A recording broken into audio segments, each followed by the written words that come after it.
ಮಾವಿನ ಹಣ್ಣಿನ ಸೀಸನ್ ಏನೋ ಬಂದಾಯ್ತು.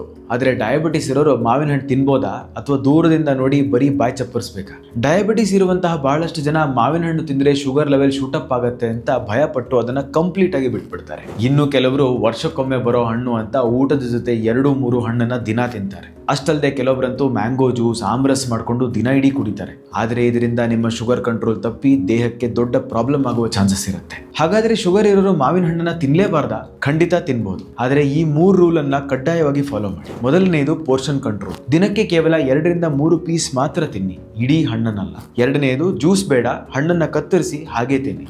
ಜ್ಯೂಸ್ನಲ್ಲಿ ಹಣ್ಣಿನಲ್ಲಿರುವಂತಹ ಫೈಬರ್ ಕಳೆದು ಹೋಗಿ ಬರೀ ಸಕ್ಕರೆ ಅಂಶ ಉಳ್ಕೊಳ್ಳುತ್ತೆ. ಮೂರನೆಯದು ಟೈಮಿಂಗ್. ಅನ್ನ, ಚಪಾತಿ ಈ ರೀತಿಯಾದಂತಹ ಊಟದ ಜೊತೆಗೆ ಅಥವಾ ಊಟ ಆದ ತಕ್ಷಣ ಮಾವಿನ ಹಣ್ಣನ್ನು ತಿನ್ಬೇಡಿ. ಅದನ್ನ ಬೆಳಗ್ಗೆ ಅಥವಾ ಸಂಜೆ ಸ್ನ್ಯಾಕ್ಸ್ ತರ ಸ್ವಲ್ಪ ಬಾದಾಮಿ ಅಥವಾ ವಾಲ್ನಟ್ಸ್ ಜೊತೆಗೆ ತಿಂದ್ರೆ ಶುಗರ್ ಸಡನ್ ಆಗಿ ಜಾಸ್ತಿ ಆಗಲ್ಲ.